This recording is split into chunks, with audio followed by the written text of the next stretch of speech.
Hello, dear students, teachers, welcome! Bem-vindo à nossa aula de língua inglesa.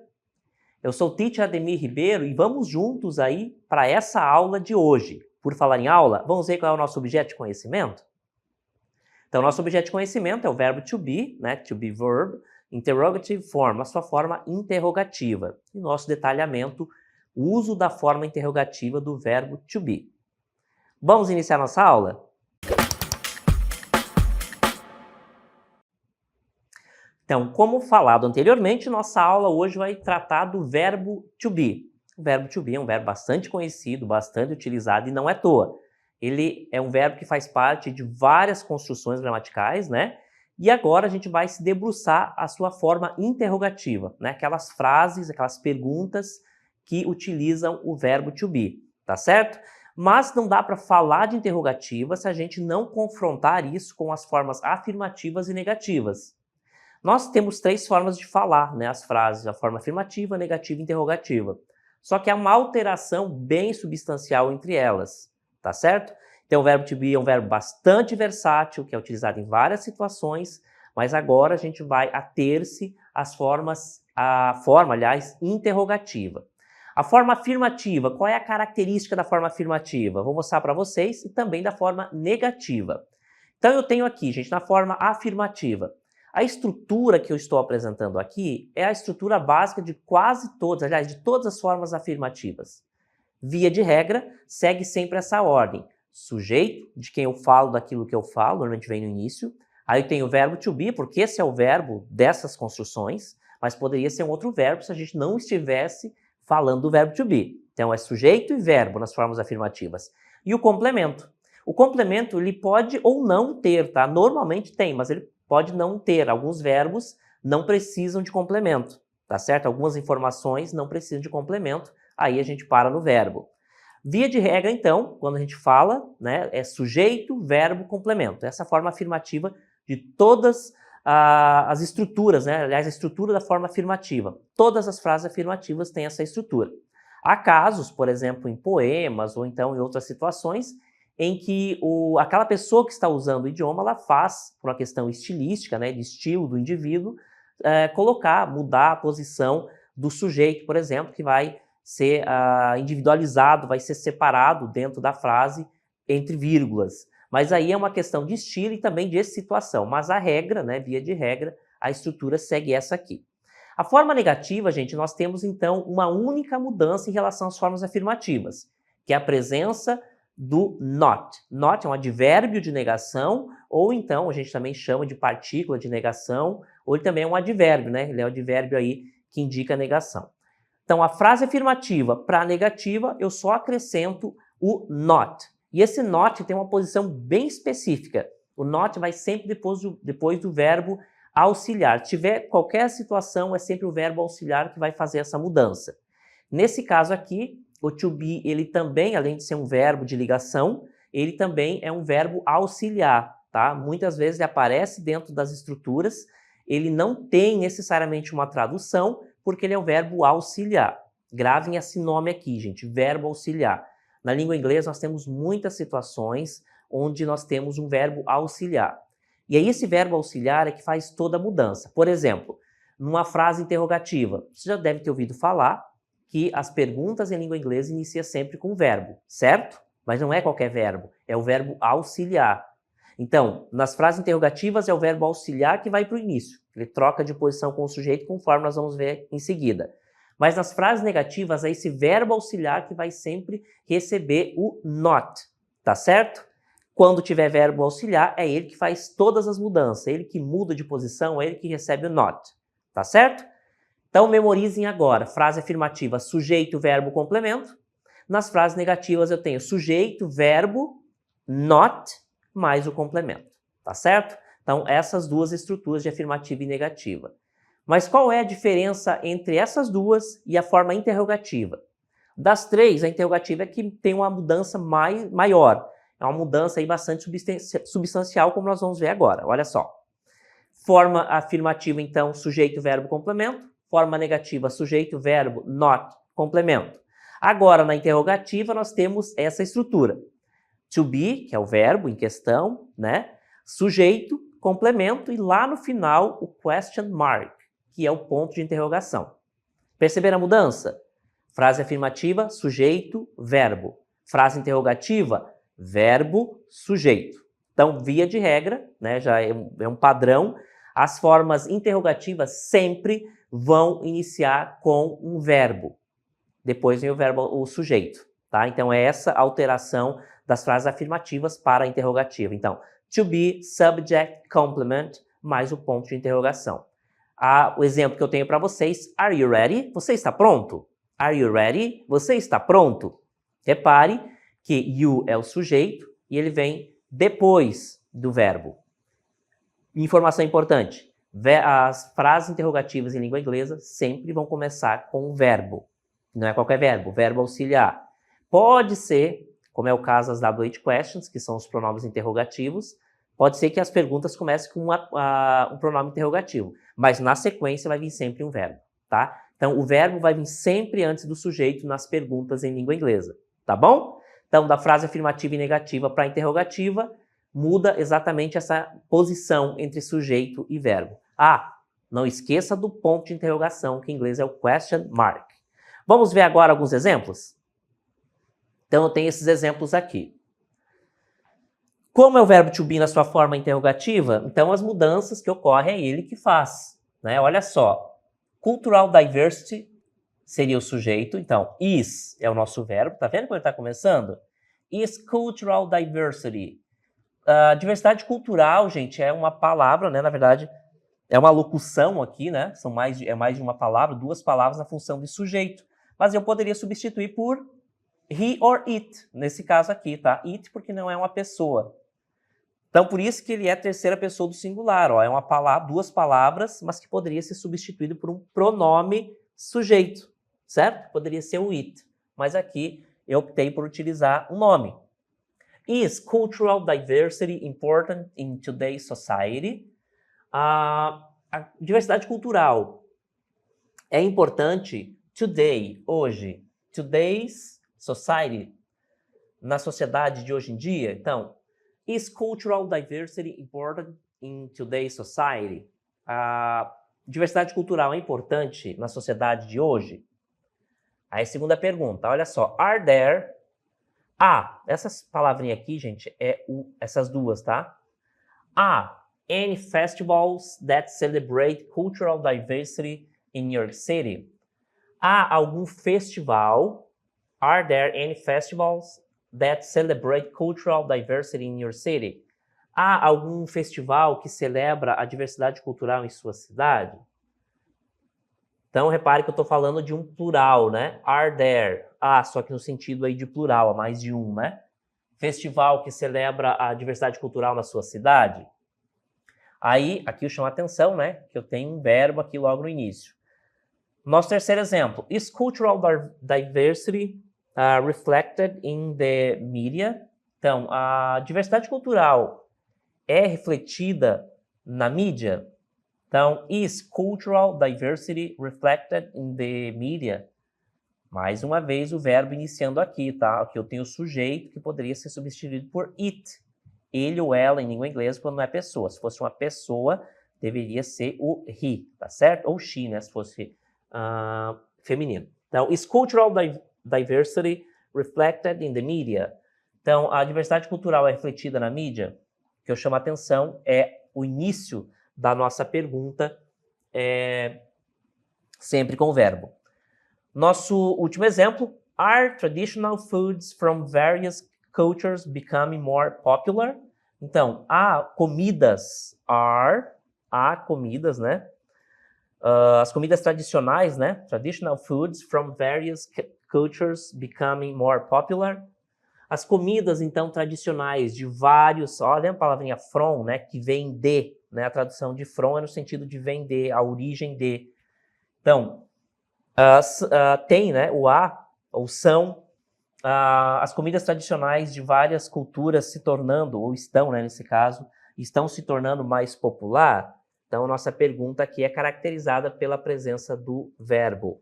Are traditional foods from various cultures becoming more popular? Então, são as comidas Aliás, estão, né? Estão as comidas populares de várias culturas se tornando mais populares? Então, essa é a nossa pergunta. O que que não muda também? Se eu falei que no início é o verbo, né? Eu sempre vou iniciar com o verbo. Lá no final, eu tenho que colocar o meu question mark, tá? Meu ponto de interrogação, senão eu não caracterizo uma pergunta, tá bom? Outra informação com relação a essas perguntas. Repare que na língua inglesa tem a questão também da entonação, né? A gente muda então a entonação para fazer uma pergunta, tal qual na língua portuguesa. No entanto, graficamente falando, né, quando a gente está escrevendo, se a gente não colocar o ponto de interrogação, eu não caracterizo uma pergunta, embora todos os outros elementos evidenciem que trata-se de uma pergunta, tá bom? Então, o ponto de interrogação, o question mark, é extremamente importante dentro das perguntas em língua inglesa, tá certo? Então, já vimos alguns exemplos, vamos agora, né, nos debruçar aí sobre a estrutura das formas interrogativas, tá? Então, lembrando, né, que a estrutura das formas, aliás, das frases interrogativas é sempre essa. Eu sempre vou começar com um verbo, e não é qualquer verbo, é verbo auxiliar. O verbo to be, de novo, ele é bastante utilizado, ele é muito versátil, ele aparece em várias estruturas. Então, ele é um verbo de ligação. O que é um verbo de ligação? O verbo de ligação é caracterizado porque ele serve como uma ligação entre o sujeito e uma qualidade desse sujeito. Então, essa qualidade, né, a gente chama de predicativo. Então, sujeito, verbo to be, que é um verbo de ligação, tem outros verbos também, não são muitos, mas tem. E aí, uma qualidade atribuída a esse sujeito. Então, por isso que tem essa classificação de verbo de ligação. Ele também é um verbo bastante utilizado em várias estruturas e ele é um verbo auxiliar. Só que ele também é verbo principal, como nós estamos vendo nas estruturas, né? Nas estruturas em que ele aparece, repare que eu não utilizo nenhum outro verbo auxiliar, porque ele é também um verbo auxiliar. Uma dica, se nas frases que apareceu o verbo to be, já sabemos que ali não vai precisar de um verbo auxiliar, tá? Porque ele já é auxiliar, tá bom? Na pergunta, basta ele ir para o início e eu já vou começar ali a produzir uma frase ou uma oração na forma interrogativa. Quando eu não tenho o verbo to be, se eu for fazer uma pergunta, eu tenho que escolher um verbo auxiliar. Normalmente, na grande maioria das vezes, é o verbo to do. Sempre vou iniciar com o do or does. O does quando for terceira pessoa do singular. Mas calma, que isso é conversa para uma outra aula. A gente está falando do verbo to be e suas formas interrogativas. Ele é verbo auxiliar também, por isso que eu não preciso utilizar verbo auxiliar no início, tá bom? Olha só essa estrutura. Então, o verbo to be é o verbo que ainda não foi conjugado, tá? Por isso que ele tem essa estrutura, verbo to be. Quando eu vou conjugar ele, ele vai se transformar em am, com a primeira pessoa, is ou are. Aí depende do sujeito, vai ser am, is ou are. Mais o sujeito, se é uma pergunta, começa com o verbo to be, uma dessas três formas, mais o sujeito, mais o complemento e o ponto de interrogação, question mark. Vamos dar uma olhadinha agora como é que fica primeira pessoa, segunda pessoa e tudo mais. Na primeira pessoa do singular, então, eu vou iniciar minha pergunta com am I? Sou eu ou estou eu? Repare que é uma pergunta um pouco difícil, né? Normalmente a gente não faz uma pergunta sobre nós mesmos, né? Mas essa estrutura existe, então a gente tem que tratá-la como se a gente utilizasse ela. De qualquer forma, ela existe, tá? Dificilmente você vai perguntar, se bem que é possível, né? Do tipo, eu estou atrasado? É uma pergunta que eu estou fazendo sobre mim, mas não é comum, né? Especialmente na língua inglesa, mas existe essa estrutura. Então, primeira pessoa do singular, am I, aí né, o complemento ali, mais o ponto de interrogação. Como é que fica a terceira pessoa do singular? O is. Is he, she or it? Então depende do sujeito, né? Aí o complemento mais o ponto de interrogação. O que eu chamo a atenção aqui de vocês é para a presença do is. Então o is é o verbo to be conjugado com terceira pessoa do singular. Numa pergunta é ele que vai iniciar. Aí todos os outros casos, gente, eu vou utilizar o are. Então todos os sujeitos de plural vai ser o are e também o you, que pode ser você. Né? Pode ser você ou vocês, independente disso, ele vai sempre ser utilizado o are, conjugado com o are. Então, are you, are we, or are they? Aí o complemento e o ponto de interrogação, o question mark, tá bom? Então, as perguntas em língua inglesa, utilizando o verbo to be, ele vai começar sempre com am, quando for primeira pessoa, né, uma pergunta sobre o próprio indivíduo, o is, quando o sujeito for de terceira pessoa do singular, he, she or it, ou o equivalente, e todos os outros casos eu vou iniciar com o are, tá certo? Vou mostrar para vocês agora na prática, vamos lá? Então, practicing grammar, prática, né, de gramática. Vou mostrar aqui para vocês. Olha só. Lembra que eu falei sobre am, is ou are serem as três formas do verbo to be? Eu sempre vou iniciar com uma delas, né? As minhas perguntas, que claro, relacionada ao verbo to be, que é ser ou estar. Nesse caso aqui, gente, olha só, tem um sujeito plural, né? Danny and Pedro é equivalente a eles. Eles em inglês é they. Então é plural, lembra que eu falei? Plural, eu vou utilizar sempre o are. Então, estão Dani e Pedro at home? O Pedro e a Dani estão em casa? Iniciei minha pergunta com o are, porque o meu sujeito é mais de um, é plural. Então, portanto, deve ser o are. Letra B. They really disappointed.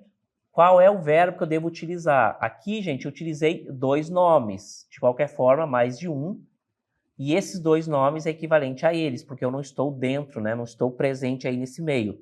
Se eu estivesse, seria we, nós. Mas como eu estou falando de pessoas terceiras, Dani e Pedro. Aqui é a mesma coisa. O they, eles ou elas, né? Are they really disappointed? Eles estão realmente desapontados? Essa é a pergunta. Agora, gente, na letra C. The stores open on Sundays. The stores open on Sundays. Qual é aqui, gente, o sujeito? The stores. Store é loja. Stores, lojas. Ó. O S, na língua inglesa, também é um indicativo de plural, tá? Então, the stores, eu estou falando sobre elas, né? As lojas. Se não tivesse o S, deveria ser o is, o nosso verbo escolhido. Mas como eu estou falando de plural, lojas, então, mais uma vez, eu tenho o are. Are the stores open on Sundays? Então, as lojas estão ou são abertas aos domingos, tá? Por que é o are? Porque eu estou falando de lojas, é mais de um, é equivalente a they, plural, tá bom? Se tivesse store sem o S, eu deveria optar pelo is, porque aí a loja seria equivalente a it, tá certo? Terceira pessoa do singular. Acho que ficou bastante claro, tá? Vou mostrar para vocês agora um pequeno diálogo, né, entre dois personagens que trata exatamente do verbo to be dentro aí desse contexto aí de diversidade cultural. Acompanhe com atenção, depois a gente volta aí para explorar com um pouco mais de atenção aí esse diálogo. Vamos lá? Is cultural diversity important in our community? Yes, it is. It brings different perspectives and ideas. Are there any events that celebrate it? There are. The Multicultural Festival is next month. Quando eu falo very short dialogue, né, um diálogo bastante curto. Agora a gente vai explorar e ver aí essas nuances do verbo to be, dessa questão da diversidade cultural. Vamos acompanhar agora? Então eu tenho ali, ó. Is cultural diversity important in your community? Então, diversidade cultural é importante na sua comunidade? Is cultural diversity important in your community? Mais uma vez, iniciando aí nosso personagem, o Pedro, iniciando a pergunta, né, utilizando o verbo to be. Is cultural? Cultural diversity é equivalente a ele, né, gente? Que, como não se trata de uma pessoa, é it, tá certo? Então, is cultural diversity important in your community? A diversidade cultural é importante na sua comunidade? Aí o Solomon vai responder.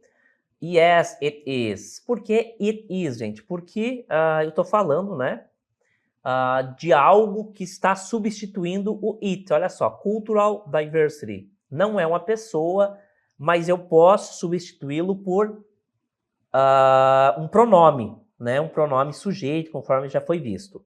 Então, o pronome nesse caso aqui adequado seria it, porque é ele, só que não é uma pessoa, né? É qualquer outra coisa menos pessoa, portanto, o it aqui, tá? Yes, it is. Essa resposta, gente, em que eu trago o sujeito ali, no caso aqui o pronome, para a resposta é uma resposta curta, porém completa, tá? Eu poderia parar no yes. Yes. É uma resposta afirmativa, ok. Só que ela é um pouco curta e pode parecer grosseiro quando você responde dessa forma. Então, às vezes, você precisa, mais às vezes, dar uma resposta curta, porém educada. Então, quando você repete o sujeito e o verbo que foi utilizado na pergunta, que é esse verbo aqui, mais o it, né, que substitui cultural diversity, eu estou dando uma resposta curta, porém educada. Yes, it is. It brings different perspective and ideas.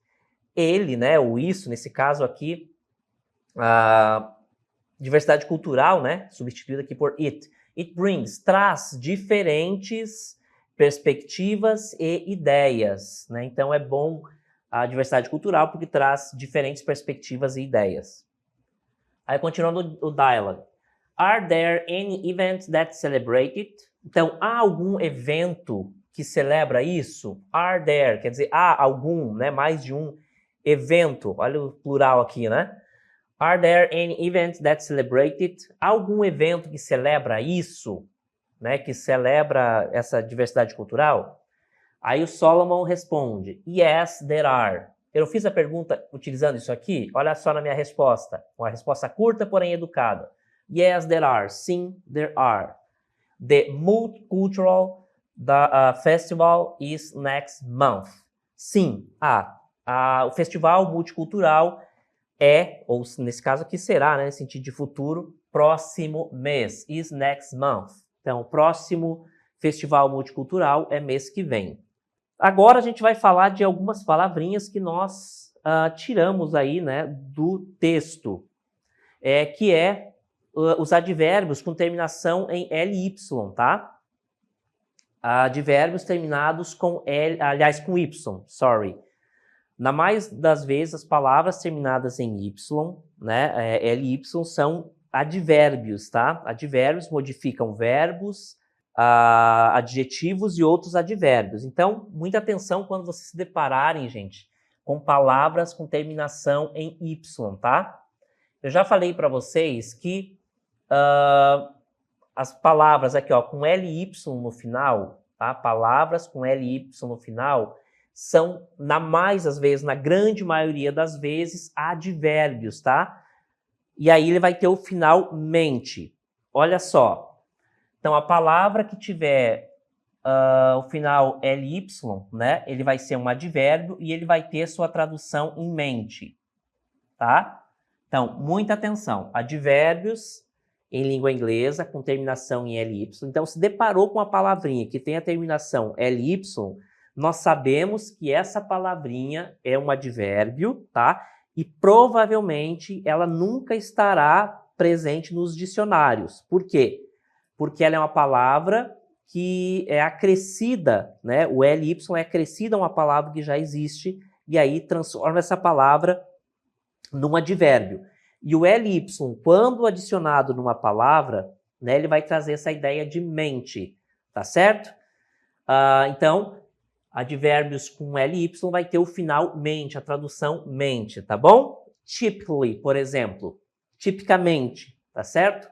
Só que tem algumas palavras que têm terminação em y, mas não são necessariamente advérbios, tá? Como é o caso de diversity, diversidade, olha só, ele não tem terminação em ly, portanto, ele não é um advérbio, né? Diversidade não é advérbio. Outra palavra, comunidade, né? Embora ele tenha final dade, né? Ele não é um advérbio, tá bom? Society também tem a terminação em y, mas falta o L, né? Palavras terminadas em ly são advérbios. Essas que são terminadas em y, ele tem a tradução dade, né? Conforme nós estamos vendo. mas eles não são advérbios, tá bom? City, a mesma coisa. A palavra city pode ser pronunciada city, city, aí depende do falante, tá bom? O que essas palavrinhas têm em comum, gente? Terminação em LY. Todas elas vão ter o final, né, a tradução delas com dade, tá certo? Tá, olha só, diversity, diversidade.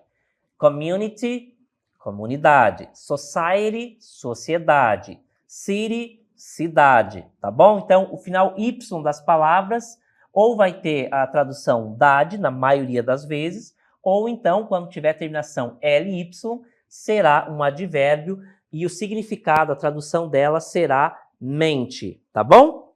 Antes da gente mostrar para vocês uma lista de verbos, eu quero efetivar de fato essa informação. Advérbios, normalmente, dentro dos dicionários, não são contemplados, porque seriam muitas palavras dentro do dicionário, especialmente nos dicionários menores, tá bom? Então, quando vocês se depararem com uma palavrinha em língua inglesa com o final Y, provavelmente essa palavra, né, esse Y é agregado a uma palavra que já tem, e ele vai ter a sua tradução ali com o final dade, como é o caso de city, né, or city. Então vai ficar cidade. Repare que o final Y vai ter o final dade da língua portuguesa.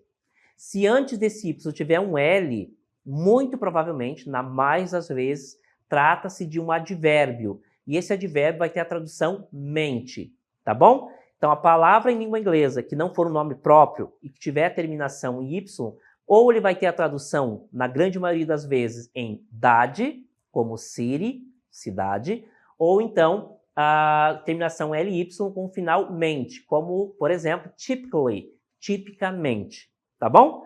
Se deparou com a palavrinha com finalzinho Y, preste atenção que pode ser ali um advérbio com terminação LY, cuja tradução final é mente, e somente o Y ali ele vai ter a sua tradução em dade, como é o caso de city, cidade, tá bom? Por que a gente passa essas dicas? Para facilitar a compreensão. Às vezes está lendo um texto ali, você viu uma palavra que você não conhece, mas viu lá o final com TY, aliás, com Y ou LY, você provavelmente vai encontrar o significado utilizando dessa tática aqui. Vale para todas as situações? Não, não vale para todas as situações, mas na grande maioria, com certeza, tá bom? Vou mostrar para vocês agora uma verb list, uma lista de verbos que nós vimos ao longo da aula. Então, o nosso verbo ali, presente, past and tradução, né? Celebrate, o passado desse verbo é celebrated, com finalzinho ed. Reflect, reflected, que é refletir. Become, o passado dele became. E tornar. Open, o passado opened, e significa abrir. Bring, é trazer, e o passado é brought, ok? Vou mostrar para vocês agora algo que também nós vimos ao longo da aula, que trata-se do there are e there is. Olha só, vou mostrar logo os dois. There is no singular e there are no plural. É a mesma coisa, eles têm o mesmo significado. Qual é o significado dessa palavrinha? A. É o a do verbo haver. Então, there are, a. There is também significa a. A diferença é que there is é quando eu estou falando de um, singular, e o there are quando eu estou falando de plural. Olha só o exemplo. There is a wide range of language spoken in India, reflecting the country's immense cultural diversity. There is a wide range, quer dizer, há uma grande quantidade de línguas faladas na Índia, refletindo a imensa diversidade cultural do país. E there are numerous traditional clothing styles that represent cultural identities, such as the sari in India, the kimono in Japan, and the kilt in Scotland. There are, olha só, há numerous traditional, há numerosos vestimentas tradicionais, né, estilos de vestimentas tradicionais nesses países, como o sari na Índia, o kimono no Japão e kilt na Escócia. Essas palavrinhas, então, there is eu utilizo sempre com o sujeito, e o there are, o sujeito no singular, né, no caso aqui, uma vasta quantidade de línguas, e there are, aliás, there are, né, uma pergunta seria are there, eu vou utilizar sempre com plural, tá? Como é o caso aqui de numerosos estilos de roupas tradicionais, tá certo? Então, there is e there are significam a, só que eu utilizo com singular e o outro com o plural. Tá certo, gente? Eu espero aí que vocês tenham acompanhado, que vocês tenham aprendido bastante e a gente vai ficando por aqui.